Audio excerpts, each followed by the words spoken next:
Salvo 21. We will never achieve a biosustainable planet or working society at the current state of our civilization. We must change our fundamental beliefs and theories.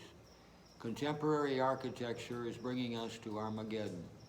If we do not recreate our world using the tetrahedral carbon-fixing piers of the Pontibus, we are a doomed species. I looked around at the plants and animals and members of my own species suffering from want, and I received reserves of energy and courage to help. From where these resources came, I don't know. I picked up the pieces left from my mistakes and failures and tried again. I knew if I couldn't succeed at my mission, there would be even more suffering. I won a few $1 million in the 2-week-long trial against the Powells in Kingston, Mass. Federal Court Case 9011826-MA contains the details. These Powells destroyed my lab and misappropriated my recombinant DNA constructs. I proved that what they extorted from me and the human race was worth $1 billion per year in lost surgical room economies alone.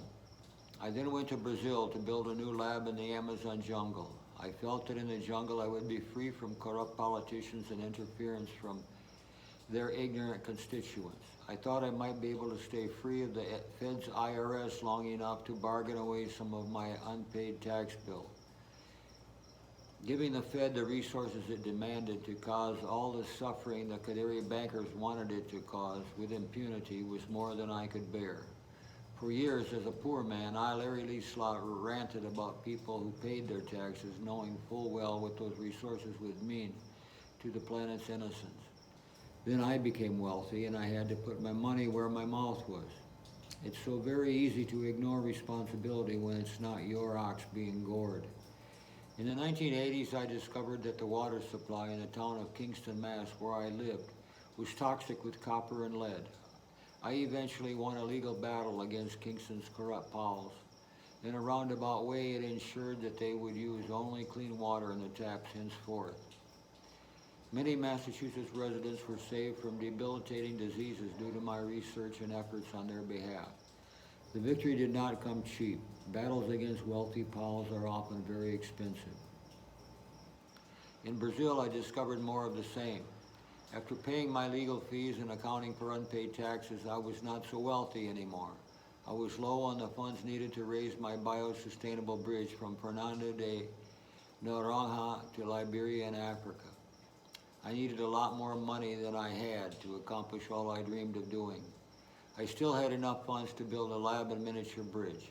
I would need the latter to raise public awareness of resources necessary to erect the actual carbon-fixing bridge.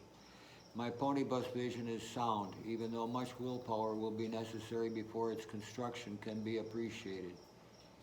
The technology in 1978, when I first envisioned my bridge, did not exist to build structures so large.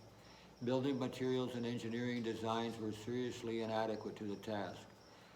I needed to create, without available resources, a recombinant DNA laboratory, Genemsco Inc., to acquire them. I did so under my Kingston cottage, digging in the mud for months.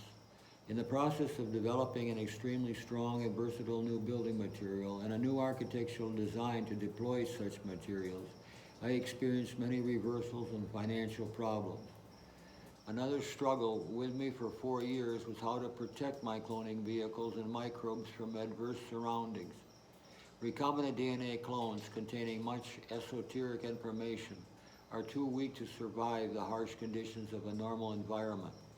I found new chemical combinations to shield my creations from microbial contamination, fungal competition, heat, desiccation, ultraviolet light, etc. Some of the protections from my genetic constructs worked equally well defending weak microbes as they did at protecting humans working with disease vectors. My new technology, therefore, had military applications. My premillennial books, Variola's Revenge and Luz Bethel, are somewhat biographical yet fictional accounts of gratified wishes to effect needed global changes. They are also metaphors for anticipated simian plagues like Yersinia, Ebola, and Corona. The antagonist describes difficulties incidental to turning raw hemorrhagic viruses into deployable weapons. Being a well-known and wealthy molecular biologist in 1996, my manuscripts were credible.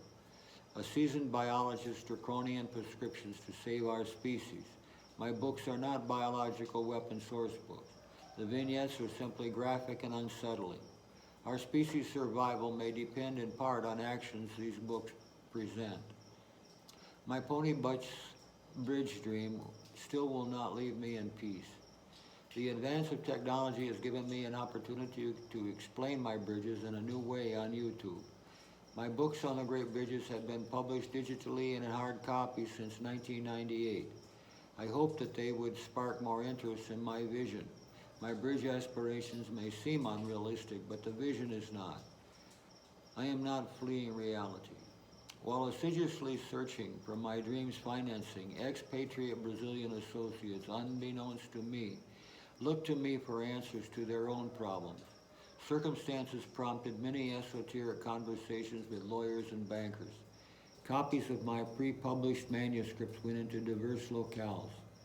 As a biophysicist with tax problems, exemplifying a veteran's moral dissatisfaction with politicians, I found an arcane audience among expatriates living in Brazil. That covert audience was also dangerous, just how dangerous I never anticipated. In my next video, I will describe how everything blew up in my face after I encountered power fiends in Brazil even worse than the Massachusetts pals. I will explain what happened when I refused to be a part of a conspiracy to destroy 10% of the U.S. with a hemorrhagic virus. Thank you for your kind attention.